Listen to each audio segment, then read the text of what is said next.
The breath. Got a feed that decides life and death. Every chart is a mountain, a meme, a decree. Is this genius or mass lunacy?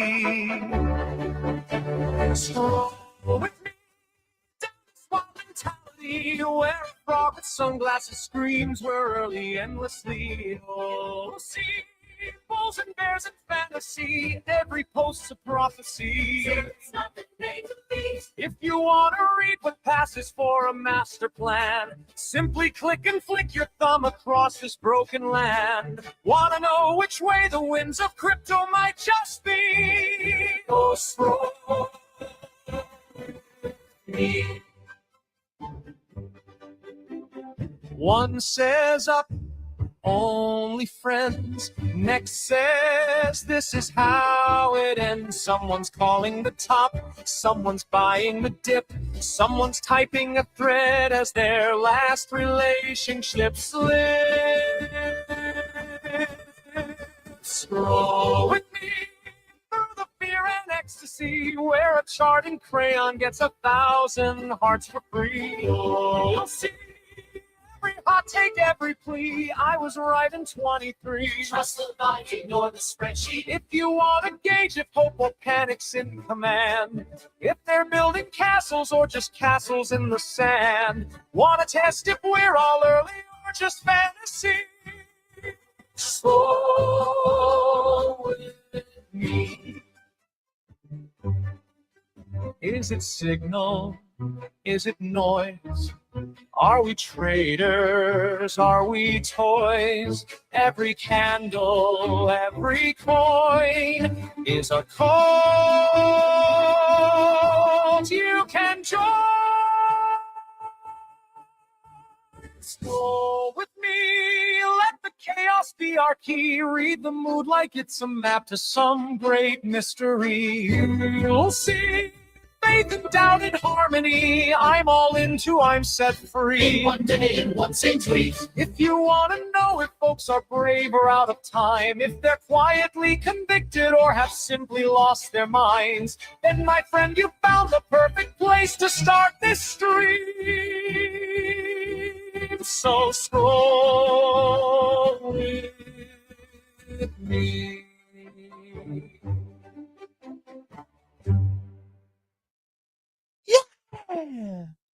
Just kidding. I don't want to come up in here on Monday morning with that kind of bullshit, be back on my bullshit. But GM and G Scroll to all who celebrate. First off, G Scroll to Diego, G Scroll to Reed, and G Scroll to Monty. Look at the chat. Be like these three. And the other people who are watching as well, who aren't in the chat yet, who should be in the chat. Or as Drake would say, in the chat. But yeah, welcome. It is Monday, July 13th. My name is Dude Lifts. This is Scroll With Me. This is where we scroll crypto Twitter together. It's where we try to understand the vibes. We're like, what the heliante is going on here? You know, you're hearing all kinds of shit.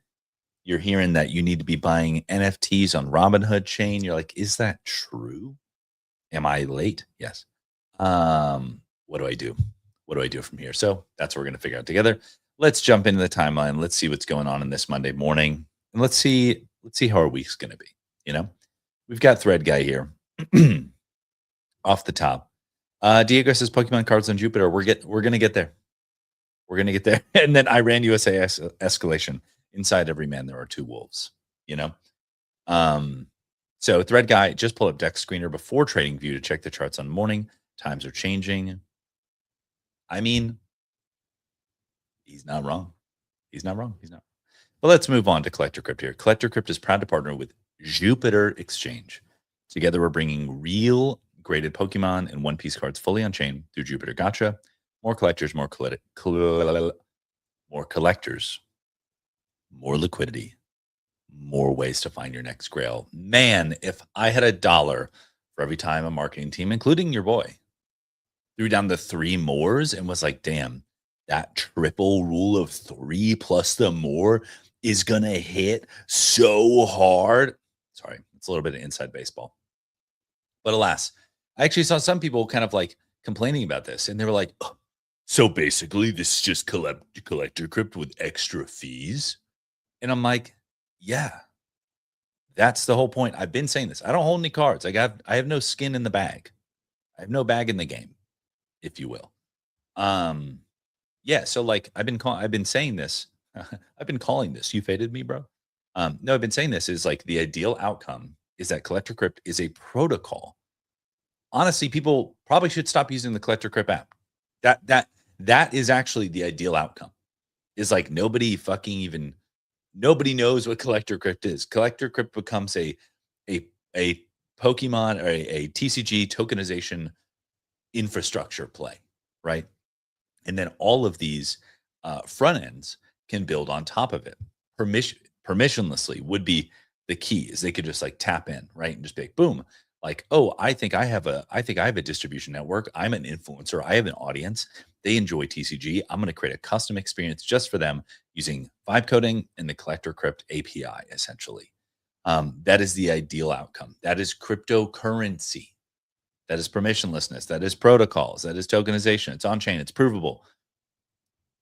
That is all. So this is a good thing. We should see more of this. Just saying. Now, I have other thoughts. I've been thinking about this actually for years because I've known the BZ team for years, worked with them very closely for some time. I would love if there was a standard tokenization. I know they're all on the same token protocol for the most part, probably like whatever the Solana NFT is, SPL or whatever. I think most of them probably use Metaplex Core, to be fair. But even a standardization of the metadata, because how awesome would it be if I could buy cards from one tokenization place and trade it on another platform as a first class asset across all platforms? Fuck. How cool would it be if I could buy cards on BZ, Fidgetals, and Collector Crypt and then create a game that I could like play with Pokemon cards? So I could play the game on top of that because they all share metadata with like, in addition to the collectible grading stuff, like, the energy, the moves, the whatever, like that would be amazing. Now, granted, are you going to get all these collectible platforms to agree on a standard? Probably not. Will like kind of power law win out and someone will just be the kind of victor in that arms race, and then people can just build apps on top of that? Like, who's building a game on top of whatever Collector Crypt standard is using? Okay, I digress. We continue. But we saw 35 tweets in the chamber, and that we always want those freshy tweets. So we're gonna give a refresh. I'm like Nikita Beer's, not worst nightmare, ICP maybe. I don't know. They're like what would work if we put a thing that says show 35 tweets. We have focus group that exact number, and some schmuck out there will refresh his timeline because he feels like he's missing out. I am schmuck. All right, we got a little nibbles here. Things you love to see. Great artwork. Loki says Azuki Grails are starting to heat up again. I'm assuming these are the sale prices. Get a 30 ETH, 16 ETH, 4.7 ETH. Nice. Oh. Oh.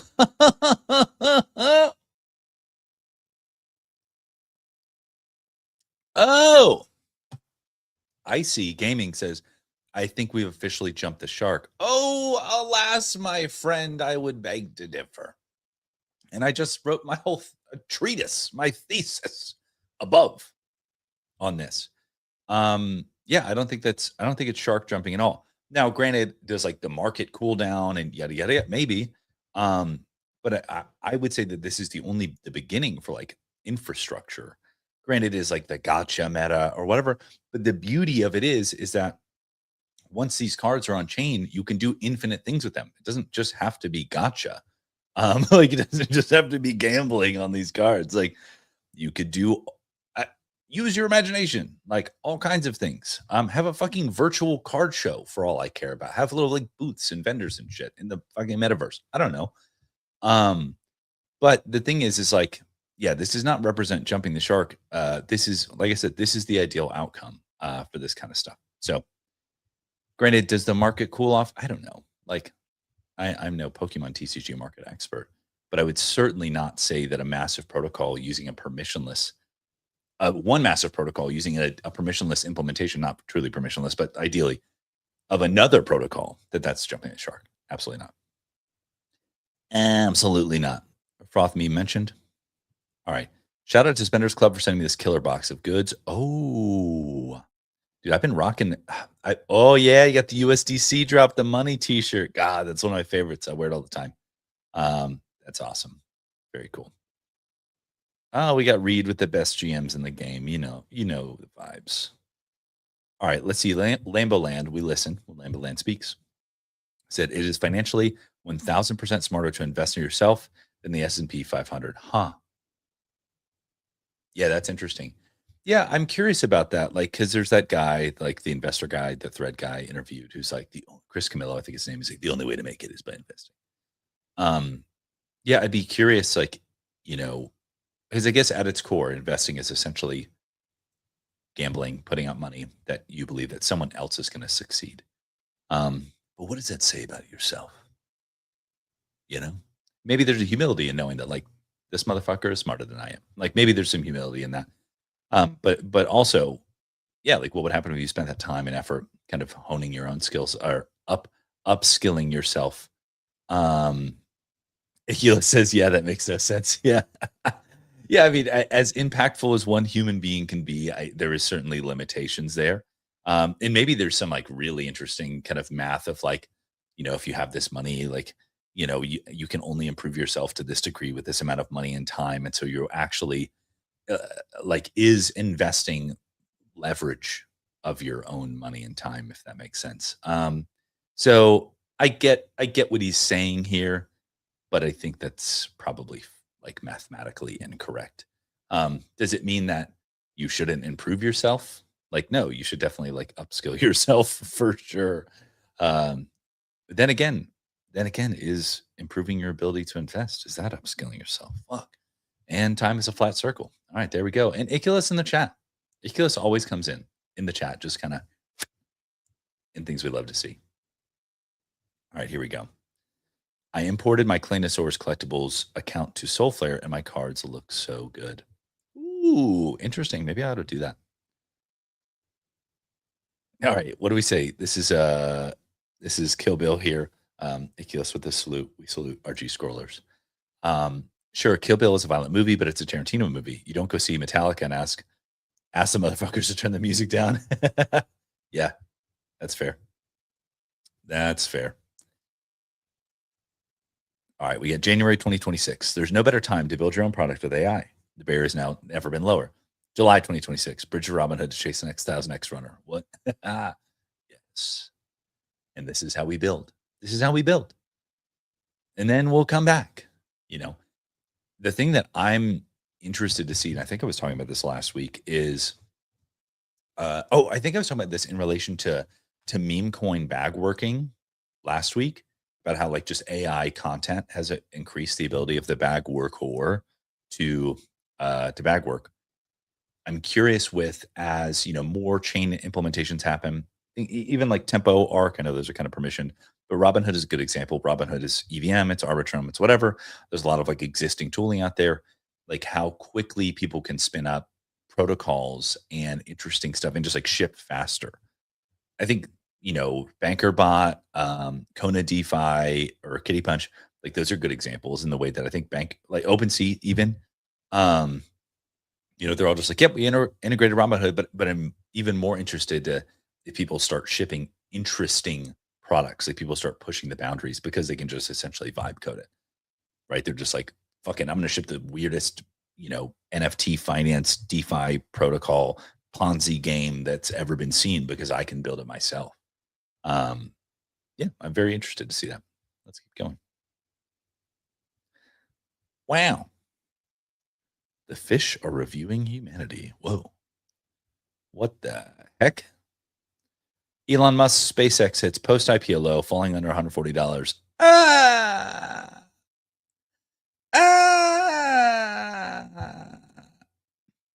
GM to bats too. I really like this artist. They're great. All right, let's give a little refresh. We got the timeline. It's getting a little crusty, you know what I'm saying? Beavers are still here. Beavers Lodge is the building. Oh, these are nibbles. Okay, that's fine. Okay. Ooh, let's see what Van Gogh has to say. We love a Van Gogh tweet here. Murakami Flowers at 0.03 ETH. Someone has been quietly sweeping for 6 days straight and swept 25 2 hours after my post from yesterday. 62 flowers bought in total. That's interesting. Pure art from one of the world's most established artists. No utility. Yeah, I mean, yeah, I think Van Goya a while ago. What the fuck? Ran Takashi Murakami through a market cap model like he's a coin. Fan, I almost said fantastic, and then I almost said interesting. So I said fantistersting. So that's cool. That's cool. Oh yeah, 0.2. Did he mean 0.3? I think he meant 0.3, not 0.03. Yeah, because 0.03, I'm like, oh, that's cool. But 0.3, 0.3 now. Now we're cooking.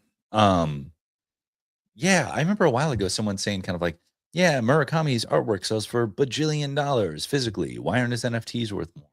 Always interesting question. Yeah, I mean, it's like I got to imagine that over the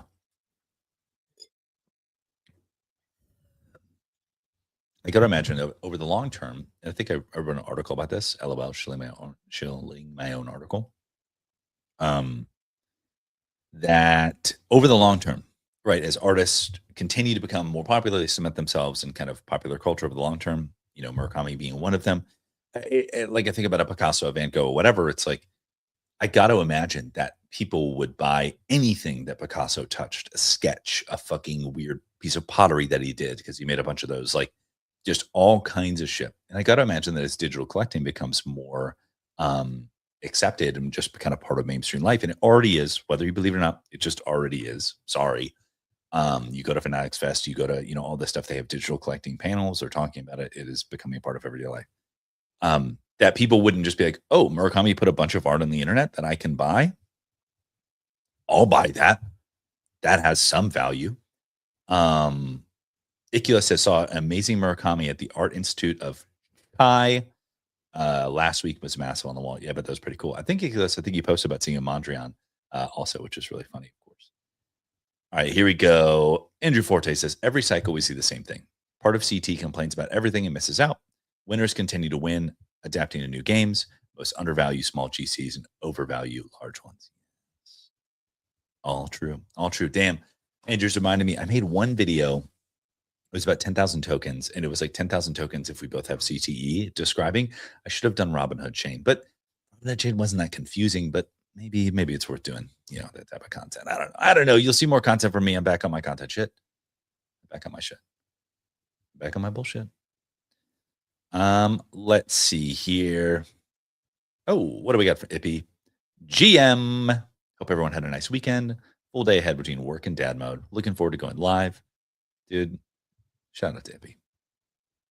First honorary of Grifthood. Oh my God, this is nightmare fuel. Grifthood is a 666 unique collection inspired by Grifter's X copy. So basically, like AI slop work on Robinhood chain. Fantastic. Fantastic. Oh, look at this augmented. This is kind of sick. They put the VV digital collectible of the thing at Disneyland. I mean, that's actually kind of based. It's actually pretty cool. Monet sunset in SF right now. Dude, this is a regular sunset in Arizona. This is a Tuesday sunset in Arizona. Oh my God. Look at the Super Yeti. My God. Wait, what the fuck is this? What the fuck is this? Researchers built a soft floating robot for indoor interaction. It uses helium and flapping fins instead of propellers. The result is quiet, lightweight, and safe to touch. You can follow people, give reminders, and act as a study buddy. I mean, this is kind of sick. This is like an indoor space whale. Like, and it's not as annoying as a drone. I imagine you got to fill the helium up every once in a while. I would guess, unless it's made out of like mylar or something that's like completely non-permeable. I don't know how that works, to be honest. Is helium like stable indefinitely? But dude, this is like an indoor space whale. We live in a society, straight up. That's fucking crazy. I want one. Dude, honestly, after the Neo thing with the fucking came out the other day, okay. I'm gonna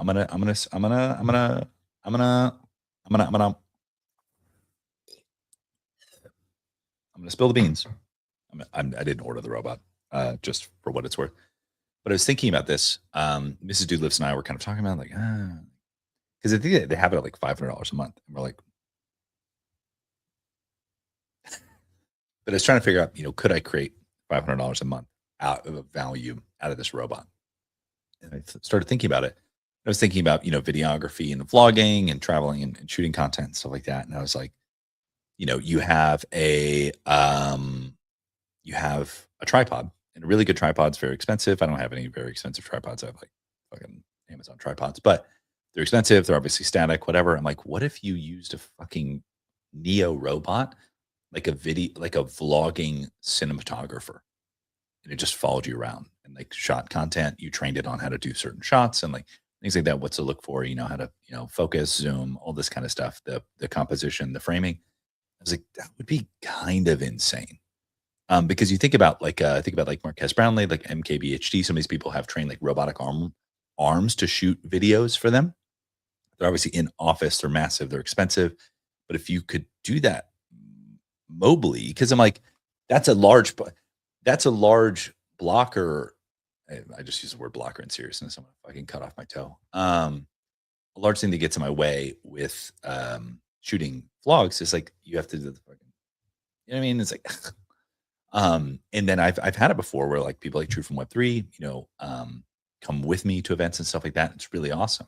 But that's a big logistical hurdle to make sure that happens. So basically robots. We'll see. Monty says signal or noise to start the week. It's always all noise, no signal, just to be clear about expectations, because we're looking at space whales right now. I don't know. It's going to be trippy though with this week coming up. I think. So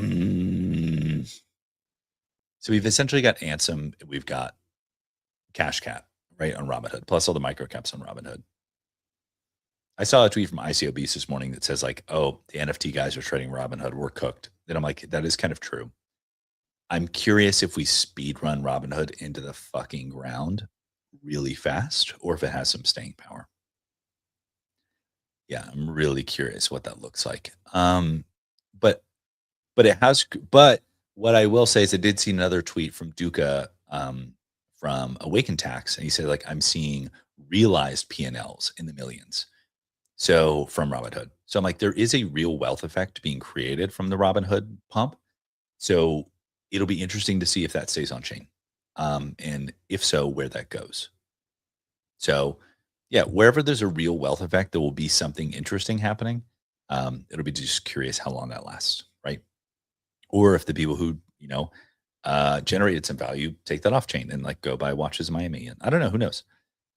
We'll see. We'll see. Let's see here. Let's give one little refresh. We got a couple minutes on the. Oh, dude, wait! Look at the Neo. Oh, look at it! There he is. Dude, we need one of those. We need one of those to shoot content. Imagine if it would just scroll with me, but it just the camera's like moving a little bit. Like, what's happening? It's the robot. The robot is dynamically shooting. Dude, this is an incredible. I loved when I saw this. This is so good. This is so good. Little bear box. All right. While in Toronto, squeezing around a golf. All right. Let's see here. Aesthetic has a lot to do with how well an NFT collection performs. No matter how strong the utility is, if the art doesn't hit, people won't care. That's like partially true. NFT, or sorry, like promised utility or promised number go up technology or whatever can overcome bad art. But typically, if it's not good art, it won't have any staying power beyond that. I think we're saying the same thing. Dying is not enough. What is dead may never die. Love it. Gosh, I think I want to go to Marfa this year. I really think I want to go. Nicholas Brillante. What a name. Oh, hey, how's it going? My name's Matt. What's your name? Oh, just Nicholas Brillante. Wow. Who also works 100 hours a week at startups at a startup. You got me beat. I actually don't even know that math. What's a typical work week? 40 hours a week. So what is that? Like 997? Like what's the vibe here? What's the try hard vibe here? All right, here we go. So I built a video game where you do absolutely nothing, just rain and passing trains, wandering around, no prints, no objectives. Dude, this is a Dutch Tide piece of artwork, is what this is. This is just Dutch Tide. All right, gang. It is 9 a.m. You know the vibes. I've got a jet, but it's going to be a fantastic week. I'm excited about it. And until next time, I'll see you all on the timeline.